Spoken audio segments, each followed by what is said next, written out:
நல்ல சிவப்பு தனியாக வருது. இப்போ பீட்ரூட் அவிய வைப்பேன். இது தண்ணிலாம் அவிய வைக்க போகிறேன். அளவாக தண்ணி விடுவேன், மூடி விடுவேன். அவியட்டும் என்ன பீட்ரூட் அவிய வச்சு நாங்கள் பார்ப்போம் என்ன மாதிரி இருக்கண்டு. அவிஞ்சிட்டு அவிஞ்சு வந்துட்டுது. இந்த நேரத்தில் தான் நான் இதுக்கு வெங்காய மிளகாய் போடுவேன். பச்சை மிளகாய் தேவையான அளவு உப்பு சேர்த்துறேன். இப்போ இதோட கொஞ்சம் தேங்காய் எண்ணெய் விடுவேன்.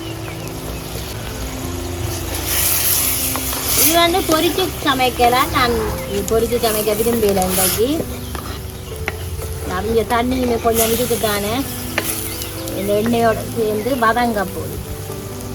மூடி வைப்பேன் வதங்கட்டும். இப்போ பீட்ரூட் அவிஞ்சு அந்த எண்ணெயிலேயே வதங்கி வந்துட்டது. நான் இந்த வெட்டி வச்சிருந்த உள்ளி அதை போடுறேன்.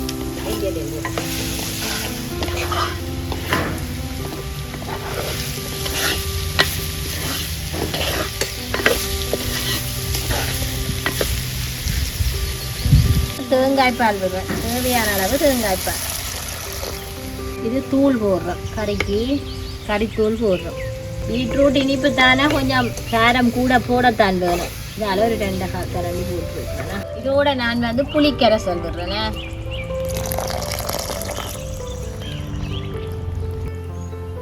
நாங்கள் இதை மூடி விடுவோம். கொஞ்ச நேரம் மூடினால் தான் நல்ல கறி காஞ்சி வரும்.